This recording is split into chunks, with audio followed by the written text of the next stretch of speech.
तर विरारच्या विवांता हॉटेलमध्ये पैसे वाटपाच्या सगळ्या बातम्या खोट्या असल्याचा दावा भाजपचे नेते विनोद तावडेंनी केला आहे। आपल्यावर 3 गुन्हे दाखल झाल्याची माहिती तावडेंनी दिली, तर भाजप नेत्यांनीच तावडेंबाबत टीप दिली हे हितेंद्र ठाकूरांचं वक्तव्य खोटं असल्याचा दावाही विनोद तावडेंनी केलेला आहे।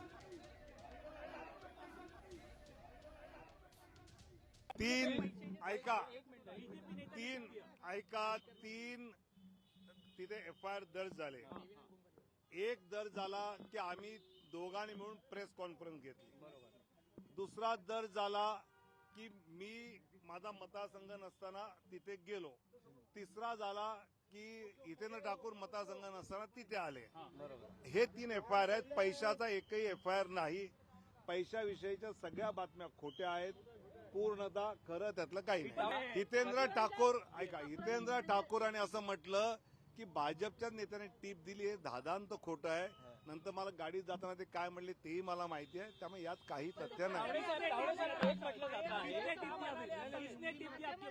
अरे टिप कुछ था ही नहीं तो टिप क्या देंगे यार।